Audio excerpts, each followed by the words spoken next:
SCOTUS refuses to hear a discrimination case involving a Black dancer. Let's look under the hood, shall we? Give you the details. So on Monday, the US Supreme Court rejected an appeal filed by Chanel Nicholson, Black dancer, Houston, Texas, who claimed she has been discriminated against by several Houston clubs that place limits on how many Black women they will hire to perform. I get it.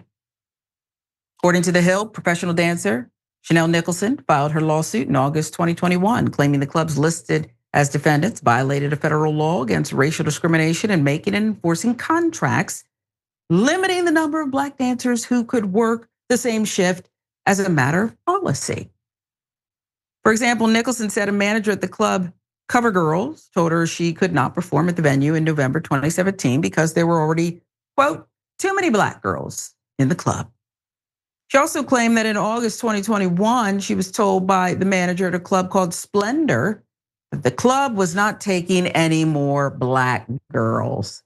You're just real loose with it, aren't you? The language is, you're just gonna say it outright. No code, nothing. As Zach Lindley of News One explains, anyone who's been paying attention to the way the conservative-leaning Supreme Court has treated discrimination cases recently might assume Nicholson's suit was dismissed for one or both of two reasons. She's a Black woman who is a dancer. So the courts are simply not taking her seriously for reasons rooted in systemic misogyny. She's not a white person filing a suit over a DEI policy, as that's pretty much what one has to be to get a federal anti-discrimination claim to shake their way under the current administration. Both of these might have been the real reason the plaintiff's case was dismissed, but the reason a district court gave was the statute of limitations was up, despite the appearance that it wasn't. According to The Hill, Nicholson said she was denied work repeatedly due to the quota, including in 2014, 2017, 2021. However, her case was dismissed by a district court that concluded the applicable statute of limitations clock began ticking in 2014. US Court of Appeals for the Fifth Circuit affirmed that decision. So she asked the justices to decide when the statute of limitations starts to run in a claim of pattern or practice of racial discrimination. And they declined to hear her case. You know, I'm not trained formally as a lawyer. I've watched a lot of Judge Judy, Judge Joe Brown before her, Judge Mathis, of course. And I've learned some things. I'm also in ChatGPT regularly. Got to check those case law citations. Doesn't sound to add up, it doesn't seem. All but two justices, Justice Ketanji Brown Jackson, Justice Sonia Sotomayor, determined that the more recent discriminatory acts alleged by Nicholson were not acts that stood on their own, but continued effects of past discrimination that is no longer actionable due to the statute. Brown Jackson now. She wrote in her dissenting opinion that the court's decision to side with the district court flouts the court's clear precedents. We have long held that each discrete discriminatory act starts a new clock for filing charges alleging that act, regardless of whether similar instances of discrimination have occurred in the past, she wrote, because the Fifth Circuit's contrary ruling was patently erroneous. This court should have granted Nicholson's petition and summarily reversed the judgment. It seems so obvious. Jackson's opinion focused on the allegations from 2017 and 2021, arguing that both alleged discrete instances of discrimination occurred within the 4 years before Nicholson filed her lawsuit, making the Fifth Circuit's claim that the statute of limitations was up patently erroneous. To conclude that Nicholson's claims are time barred because there were earlier instances of discriminatory treatment, as the Fifth Circuit did, impermissibly inoculates the club's more recent discriminatory conduct, Jackson wrote. If sustained discriminatory motivation is all that is required to transform recent racially discriminatory acts into the continued effects of earlier discriminatory conduct, then past discrimination could inexplicably prevent recovery for later, similarly unlawful conduct. So as long as you've been doing the same thing, despite how illegal it might be to me, for a long time, even if you did it yesterday, because you did it a long time ago and that's run its clock according to these people, well, it's not actionable.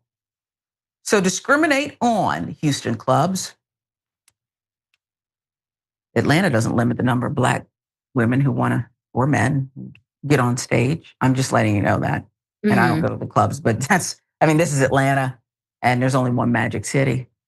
Zach Lindley concludes that it really makes no sense for a court to conclude that different acts of racism committed by different people at different times are part of the same continued effects of the first act of racial discrimination. You know why, Zach Lindley? Because it's just a bum decision.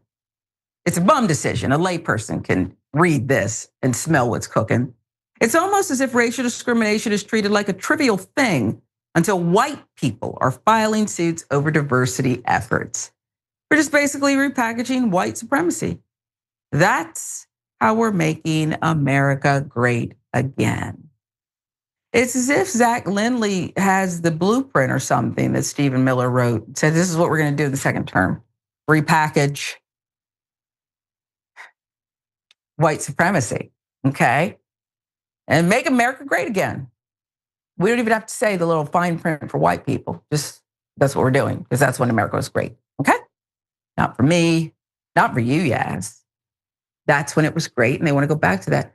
I'm not going to ask you to make any kind of sense of this Supreme Court decision. Ketanji, I love her name. I love everything about her. I love her brain. She made mincemeat of it.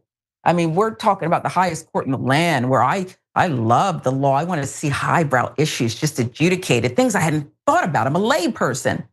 This is something stupid that a first grade class, you take them on a tour and they say, we get it, and put them on a little judge robe, hem it, and let them play Supreme Court justice. This is not difficult, is it?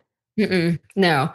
It's, like these stories are always kind of crazy to me whenever they come out of Houston, because first, like we don't have, I don't want to say we don't have stories like this, because we do, but I hear a lot of stories, not to put Dallas on blast, but whenever you hear about discrimination in the club and bar scene, you hear a lot of things coming out of Dallas. You hear them in Houston too, but I think significantly less so. In Houston, we're one of the most diverse cities in the country. Almost a quarter of the entire population of Houston is Black people.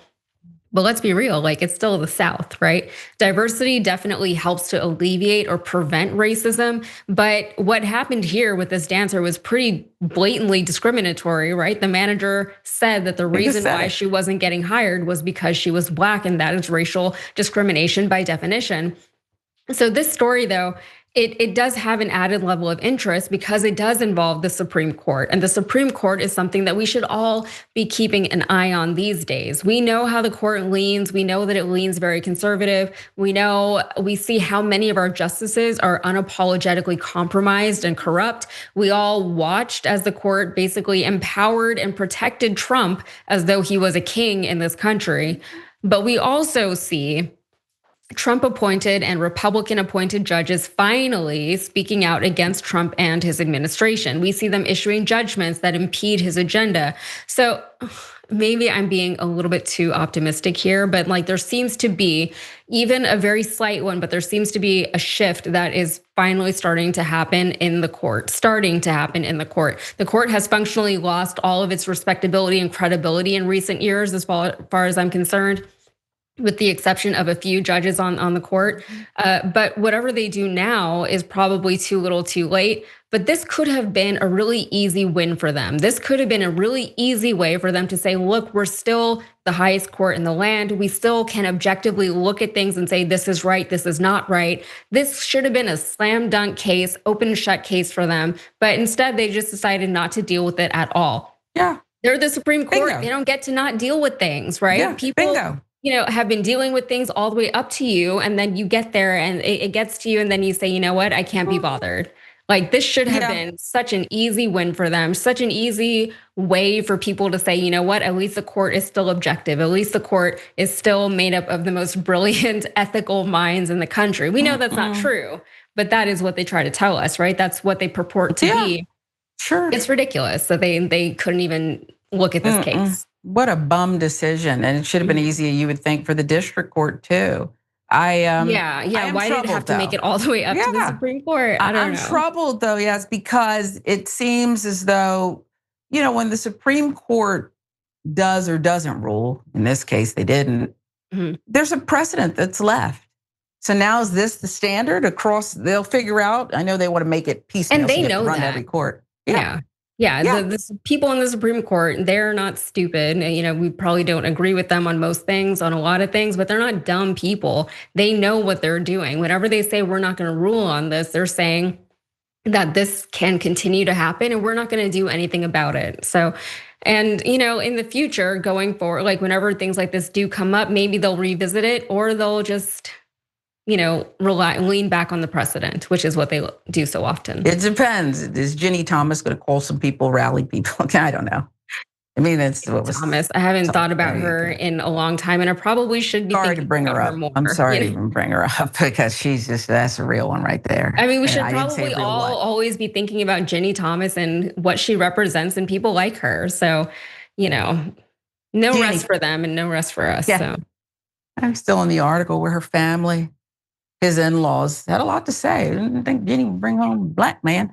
Okay, well, Yas, we appreciate you. Always give us the handle so we can support your great work. Yeah, you can find me on Rebel HQ. I do videos there several times a week. I'm hosting the Damage Report tomorrow, so you can find me there. And then I'm hosting the second hour of the main show on Friday. And you can follow me on social media. My Instagram handle is @YazK, YAZZZZZK. But I'll be real honest with you. If you follow me there, it might not be political stuff. It might just, it's usually super random. Well, we might want to buy a quilt. So name your price. These are rare, one-of-a-kind artworks.